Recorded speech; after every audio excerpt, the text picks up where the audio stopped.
The crystalline ships appeared on a Tuesday morning, just as most people were settling into their second cup of coffee. They materialized through tears in the fabric of space, their smooth surfaces refracting sunlight into countless rainbow cascades across city skyscrapers. The sight was so breathtaking that for the first 30 seconds, everyone simply stared in wonder. Sarah Chen, a graphic designer in Manhattan, was the first to start the trend.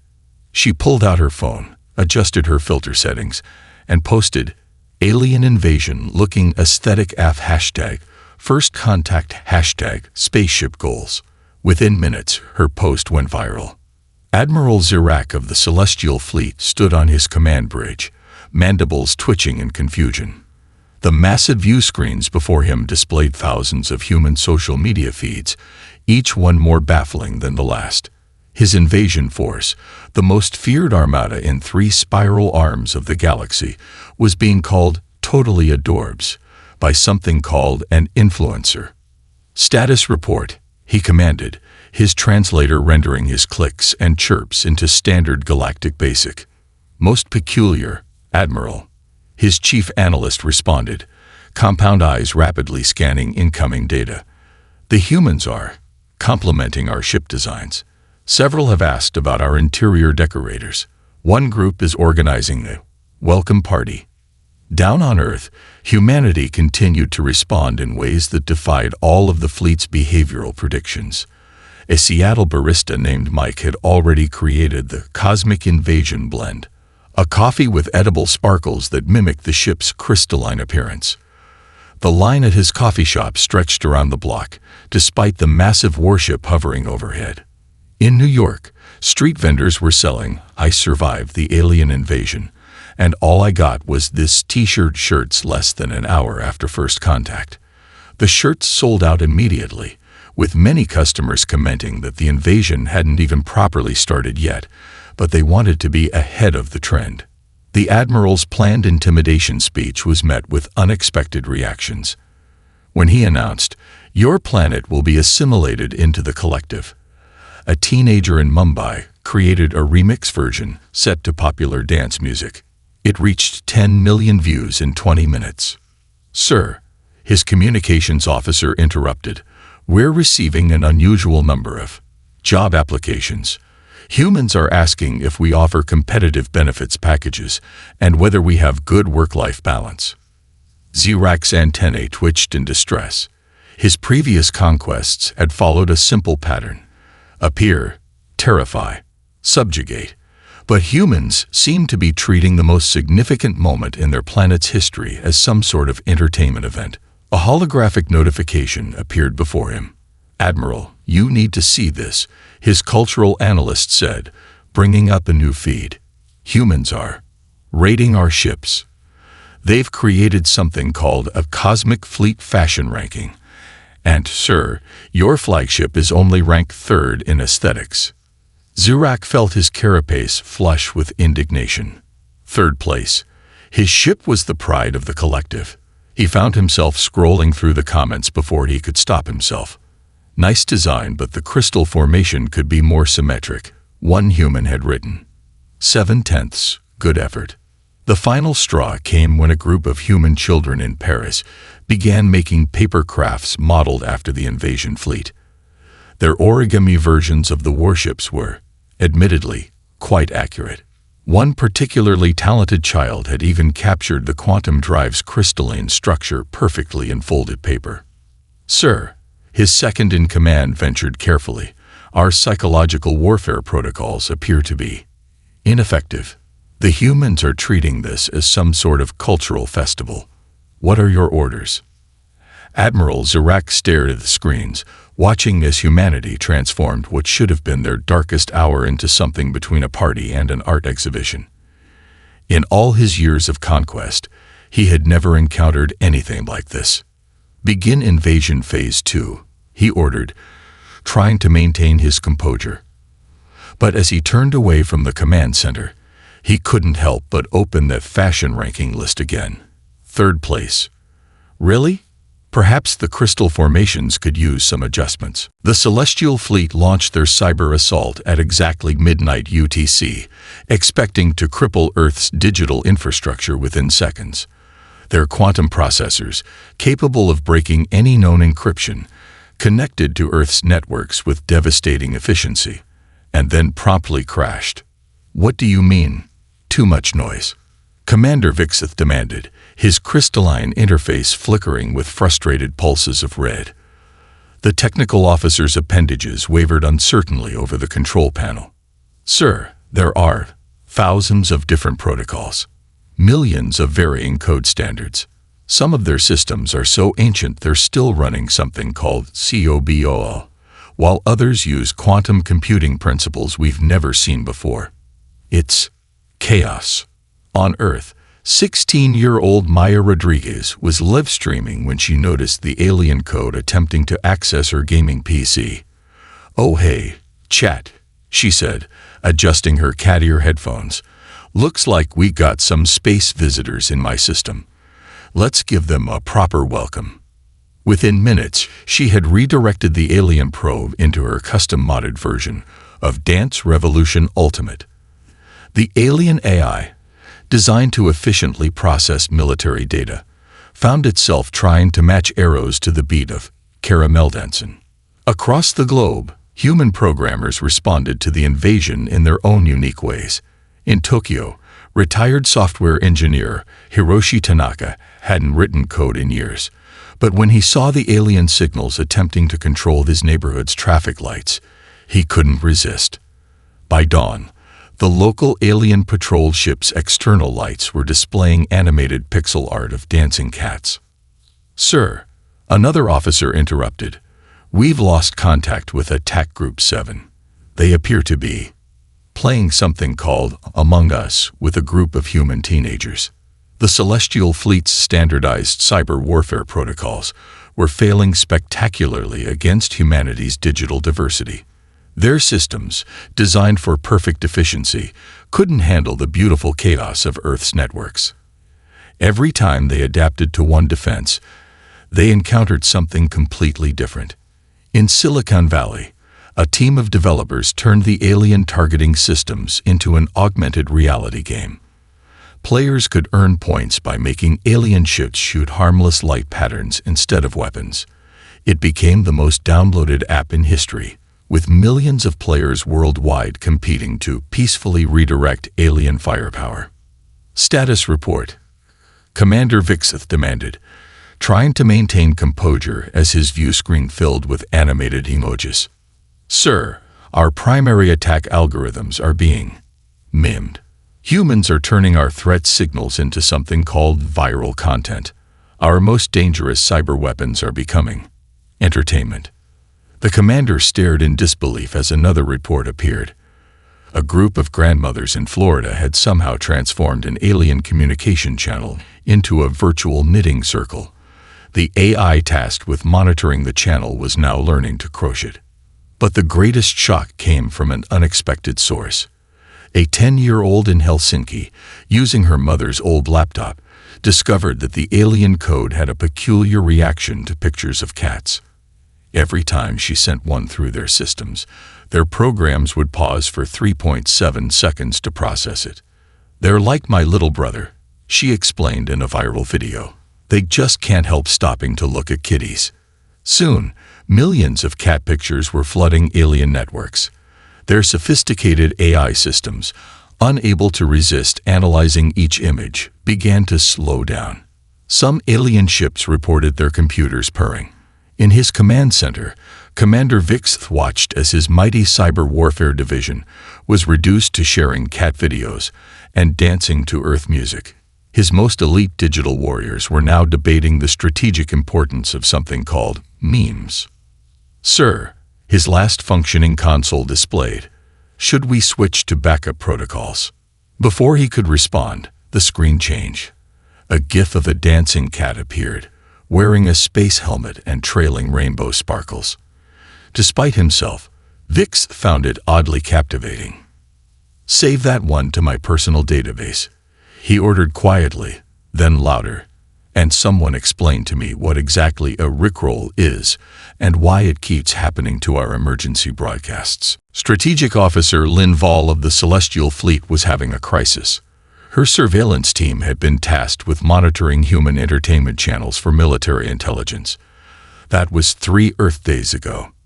Now, half her analysts were emotionally invested in 70 different streaming series, and she herself couldn't stop thinking about what would happen in the next episode of the Great Universal Baking Show.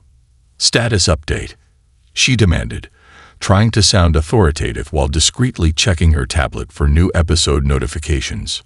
Sir, her junior analyst responded, wiping suspicious moisture from his compound eyes. I regret to inform you that the human character in Series 47B has not yet revealed whether she will choose the Space Marine or the Diplomat. This is causing significant distress among the observation team. Around the fleet, similar scenes were playing out. Battle-hardened warriors who had conquered dozens of worlds were now scheduling their tactical meetings around their favorite shows. The fearsome patrol ship Epsilon missed its hourly check-in because its entire crew was binge-watching a series about a kind-hearted Earth chef who traveled the world learning local recipes. Commander Zurak discovered the problem when he found his chief weapons officer writing something called fan fiction during his shift. Explain yourself, Zurak demanded. Sir, the officer straightened, attempting to hide his screen. I was conducting deep analysis of human narrative structures for military purposes. He paused. But also, I really think Sarah and Michael should end up together in Season 3. The situation reached critical levels when the fleet's most decorated battle squadron delayed an attack because it conflicted with the finale of a popular drama series. Their official report cited essential intelligence gathering.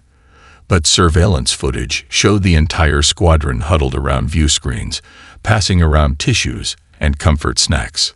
Lynn Vall tried to maintain order by implementing a 2 episodes per shift rule. This lasted approximately 6 hours before she found herself breaking her own protocol to find out who won the baking competition's chocolate challenge. The humans' storytelling capabilities are unlike anything we've encountered, she wrote in her report, while simultaneously starting another episode.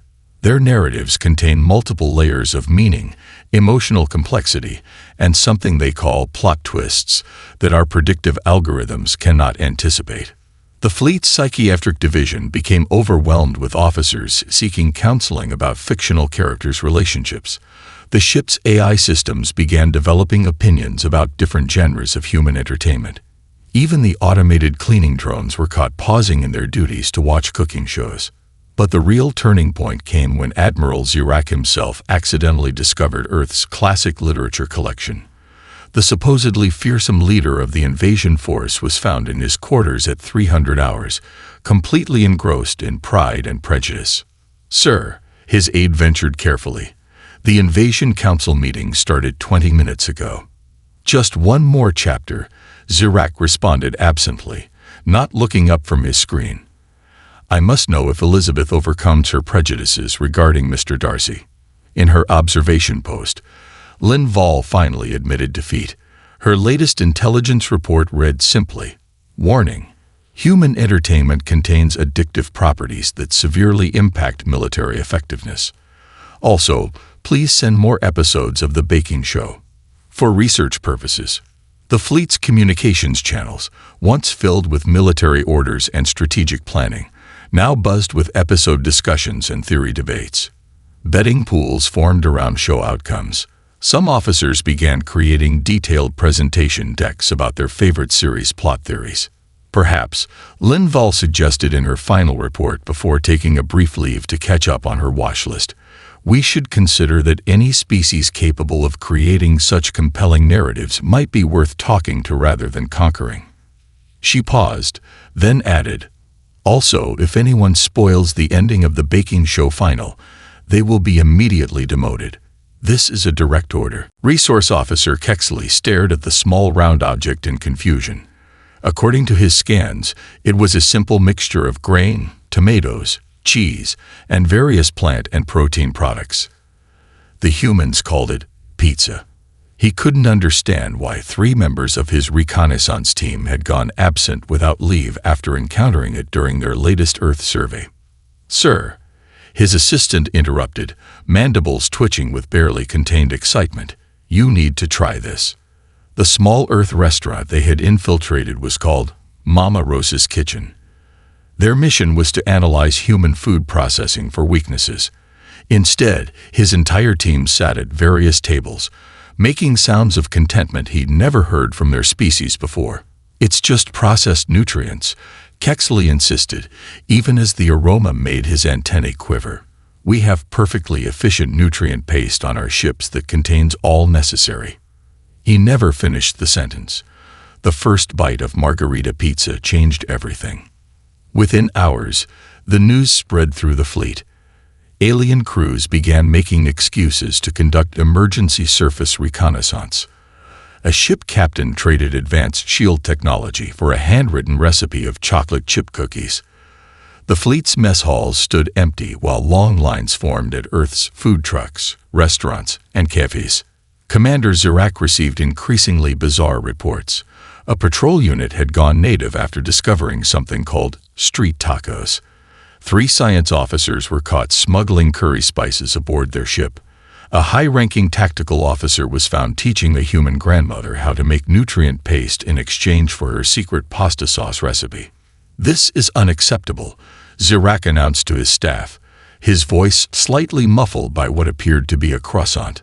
"We are warriors of the Celestial Fleet, not food tourists." "Absolutely, sir," his chief of staff agreed, discreetly hiding a takeout menu behind his back. "Though, speaking of tourism, I've discovered a fascinating human custom called food festivals that we should investigate. For strategic purposes, of course." The situation reached its peak when a group of alien anthropologists, sent to study human weakness, instead opened a fusion restaurant combining Earth cuisine with their own nutrient technology.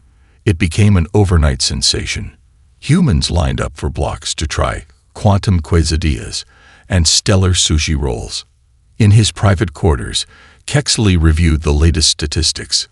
Food-related incidents had increased 3,000%. The fleet's entire payment system was being drained by DoorDash orders. 3 ships had officially requested garden space to grow fresh herbs, claiming they were essential for military morale. "Sir," an urgent message flashed across his screen. "We've lost contact with Battle Group 7. Kexley pulled up their last known coordinates, a small Italian village. The surveillance footage showed the entire battle group sitting down to a family dinner with local residents, their weapons forgotten as they learned to roll pasta by hand. The final straw came during a crucial strategy meeting. Admiral Zirak was presenting the next phase of the invasion when his second-in-command raised a seemingly innocent question. "Sir, about the planned attack on Earth's southern continent. We're scheduled to begin just when they start something called barbecue season. Perhaps we should consider a slight delay." Zirak looked around the room. His fearsome warriors, conquerors of 1,000 worlds, were all trying very hard not to meet his eyes. Several were clutching what appeared to be restaurant reviews. "Fine," he sighed, reaching for what he'd been assured was an authentic fish taco from his personal food replicator. "Reschedule the invasion. But someone better explain to High Command why our military budget now includes a line item for culinary research." As he bit into his taco, Zirak realized a fundamental truth. It's very difficult to conquer a planet when your entire invasion force is too busy making dinner reservations. The incident began when scout ship Epsilon miscalculated its cloaking coordinates and materialized right in the middle of the World Cup finals. Instead of panic, the packed stadium fell silent for exactly 3 seconds. Then a Brazilian forward picked up the ball, walked over to the bewildered alien scouts, and demonstrated how to do a bicycle kick. "Fascinating," Scout leader Zexna muttered, recording the movement with 4 sets of compound eyes. The physics of this maneuver should be impossible for bipedal species. Within minutes, the aliens found themselves drawn into an impromptu training session. Their natural agility and multiple limbs made them surprisingly adept at the sport, though they struggled with the concept of not using psychic abilities to direct the ball. "What do you mean it's against the rules?" Zexna asked, antennae twitching in confusion. "We have the ability. Why wouldn't we use it?" "Because that's not football, mate," the Brazilian player explained patiently. "It's about skill, not powers. Here, let me show you again." The exhibition match that followed was broadcast globally. Humans and aliens working together in seamless teamwork, creating plays that had never been seen before in the history of the sport. The invasion fleet's high command was furious, until they saw the viewing numbers. "Do you realize," Communication Officer Ventil reported excitedly, "that more beings watched this single match than the last 3 planetary conquests combined? The marketing potential is extraordinary." Sports fever spread through the fleet like a virus. Alien warriors, bred for combat, discovered they had a natural talent for human athletics. Basketball teams recruited towering multi-limbed centers. Swimming competitions had to create new categories when it was discovered that some alien species could breathe underwater. Commander Zurak found his military briefings increasingly derailed by sports discussions. "Sir, about the planned orbital bombardment," his tactical officer began. "It's scheduled during the playoffs. Could we possibly reschedule?" "The playoffs for what?" Zurak demanded. Well, the officer consulted his tablet. Baseball, basketball, hockey, cricket, rugby, and something called competitive axe throwing, which several of our warriors have become quite passionate about. The situation escalated when the International Olympic Committee made a bold proposal, expanding the games to include interstellar athletes. The fleet's disciplined military structure crumbled as warriors began training for their preferred events. "Status report," Zurak ordered during a morning briefing. "Sir, Battle Group 3 has requested reassignment to the Gymnastics Division. They believe their exoskeletal flexibility gives them an advantage on the parallel bars. Battle Group 7 is studying synchronized swimming, and your elite guard unit has been recruited by the NBA." The commander rubbed his temples. "Any actual invasion progress?" "Well, sir, we've successfully occupied several sports arenas, though it seems to be less about conquest and more about getting better seats for the games." The final transformation came when humans and aliens began creating hybrid sports. Quantum rugby became an overnight sensation, combining traditional rugby with short-range teleportation. Zero-G basketball drew record crowds. Even the most hardened military officers couldn't resist the allure of multi-dimensional cricket. In his private quarters, Zurak watched recordings of the latest games. His species had evolved as warriors, trained for conquest across the galaxies. Yet here they were, finding more satisfaction in friendly competition than in battle. "Sir," his aide interrupted, "the High Command is demanding to know why our invasion force is requesting athletic equipment instead of weapons." Zurak looked at his schedule, noting that it now included more game times than tactical meetings. "Tell them." He paused, watching an alien-human team score a spectacular goal. "Tell them we're exploring alternative methods of planetary integration." As he spoke, the stadium on his screen erupted in cheers. Aliens and humans celebrated together, their differences forgotten in the joy of the game. Perhaps, Zurak reflected, this wasn't such a bad way to unite species after all. Though he still didn't understand why humans called it fantasy football when it involved no actual psychic abilities. Science Officer Velix couldn't understand what was happening to the quantum probability calculations. Every time they played this human music genre called jazz, their most sophisticated equations began producing unprecedented results. The ship's artificial intelligence had started humming along to Mozart, while processing faster than ever before. "Look at these patterns," she explained to Commander Zurak, displaying a holographic overlay of a backed fugue against their latest stellar calculations. "The mathematical structures in human music are more complex than our most advanced computing theories." The commander watched as the musical notes danced through the air. perfectly matching the quantum wave functions they'd been struggling to solve for centuries. And you're saying this was created for entertainment? Not just entertainment, Velix corrected, queuing up another piece. Humans create music to express emotions, tell stories, and sometimes just for the pure joy of creation. They've accidentally encoded mathematical principles we're only beginning to understand. Across the fleet, similar discoveries were being made. A bioengineering team found that plants in their hydroponics bay grew 47% faster when exposed to classical music.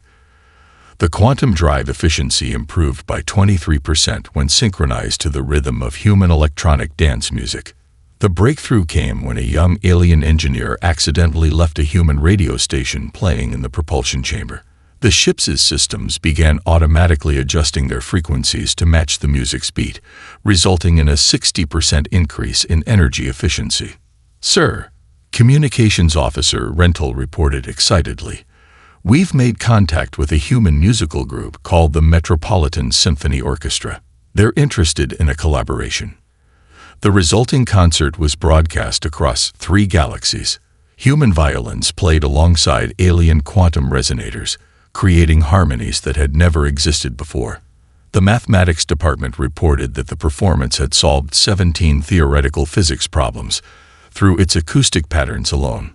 In his laboratory, lead researcher Kexnor made another startling discovery. The humans call it freestyle rap, he explained to his bewildered colleagues. The practitioners create complex rhythmic and linguistic patterns in real time, often incorporating advanced mathematical concepts without realizing it. The fleet's battle computers, programmed to analyze enemy weaknesses, instead began composing their own music.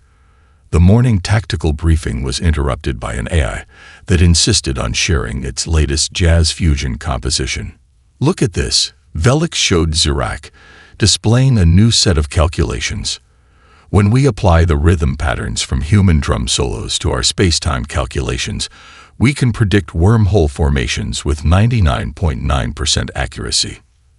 The commander found himself tapping his foot to the beat of Earth music during strategy meetings.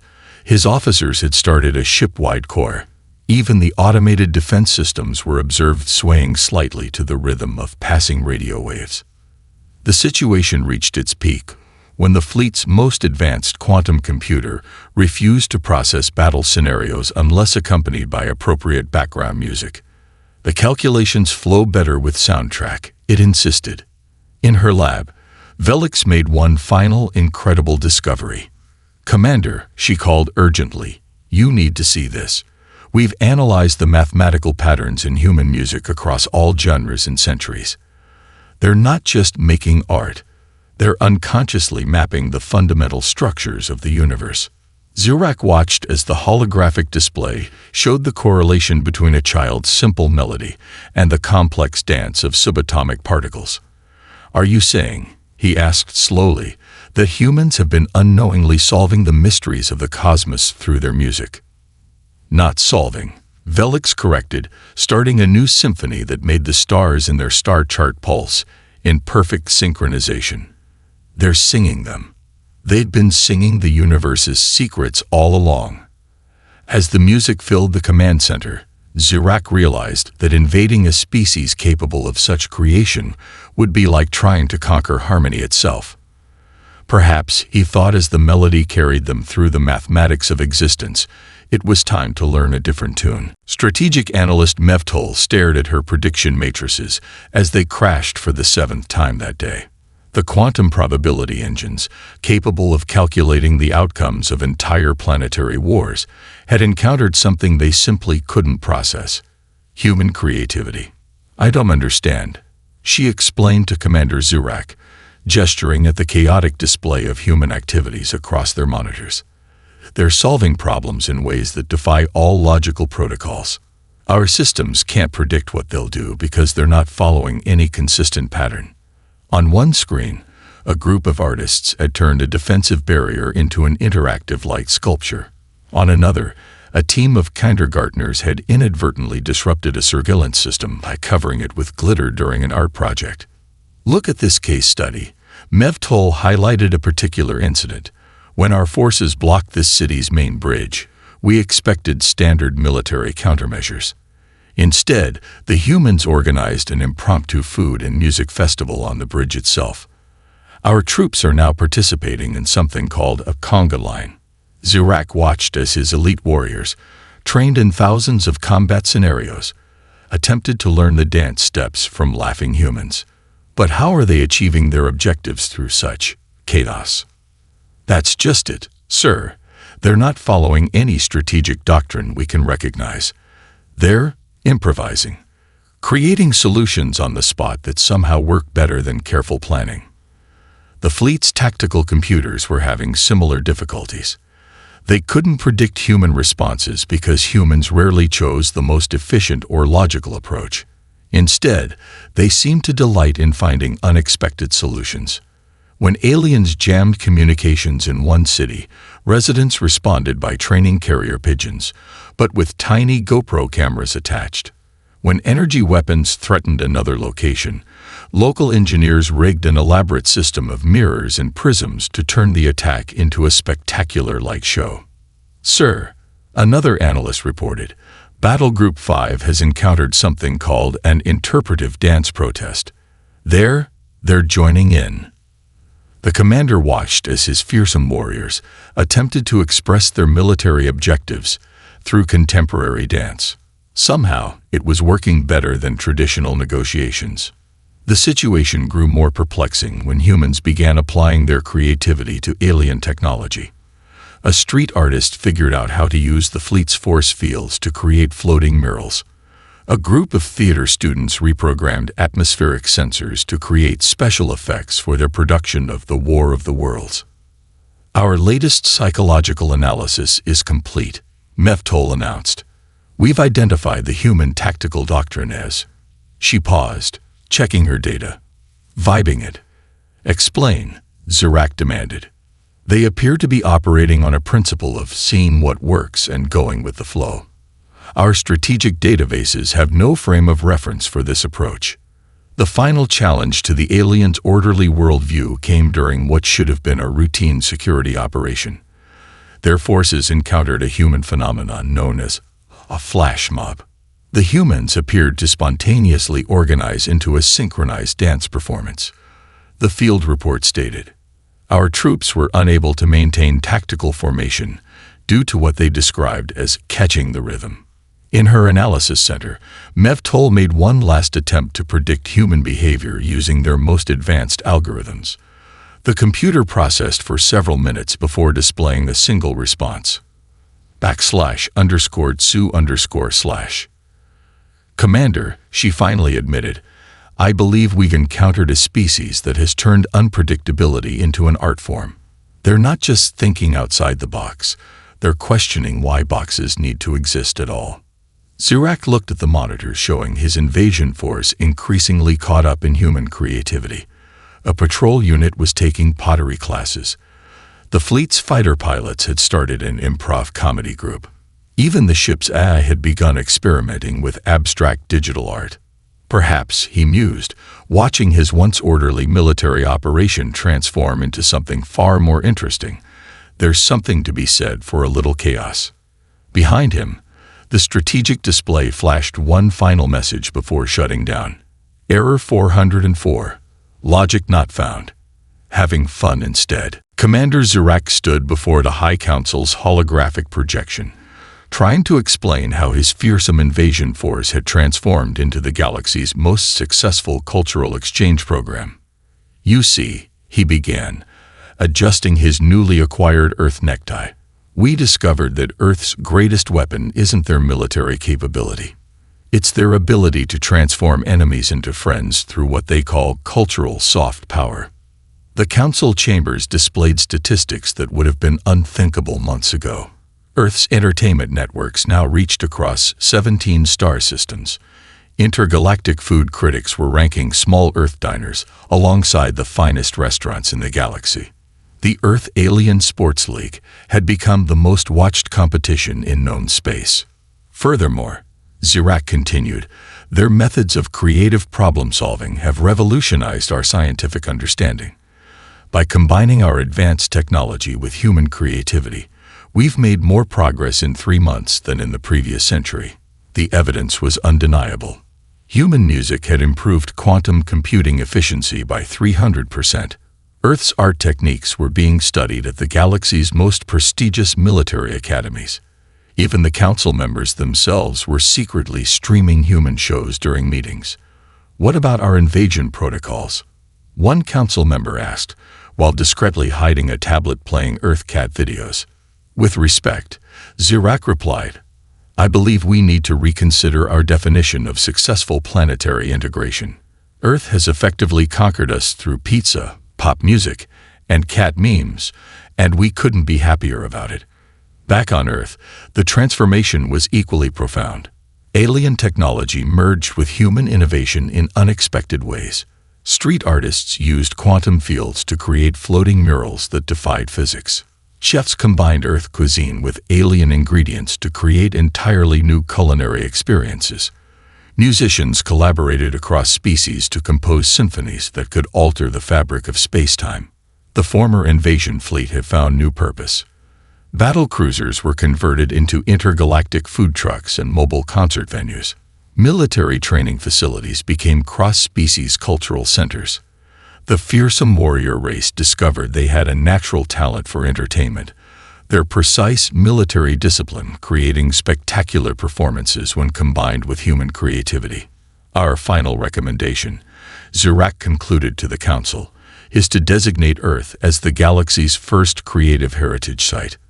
Their ability to generate new ideas and solve problems in unexpected ways makes them more valuable as teachers than as conquered subjects. The council chambers erupted in discussion. One member was caught humming a human pop song. Another had apparently started a sordo culture in their office. A third was wearing what appeared to be a Hawaiian shirt under their formal robes. The decision was unanimous, though not for any of the official reasons listed in the record. The truth was, the entire council had already become hopelessly addicted to human culture. 3 members had started a book club. The chief counselor was taking online cooking classes. Zirak's final act as invasion commander was to issue an unusual galaxy-wide alert. Warning: approach Earth with an open mind. Side effects may include spontaneous dancing, creative thinking, and an inexplicable desire to pet cats. We are not responsible for any joy, friendship, or personal growth that may occur.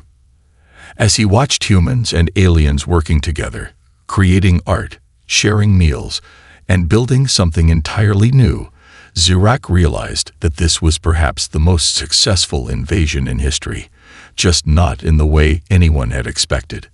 "Commander," his aide interrupted his thoughts, "your Earth cooking class starts in 10 minutes. And the Human-Alien Jazz Quartet wants to know if you'll join them for tonight's performance." Zirak smiled, something his species had learned from humans. "Tell them I'll be there." After all, he added, straightening his tie, "isn't that what friends are for?" Across Earth and beyond, a new chapter had begun, not of conquest or submission, but of collaboration and creativity. And if anyone in the galaxy questioned this unexpected outcome, they were usually silenced by a slice of pizza and a good story.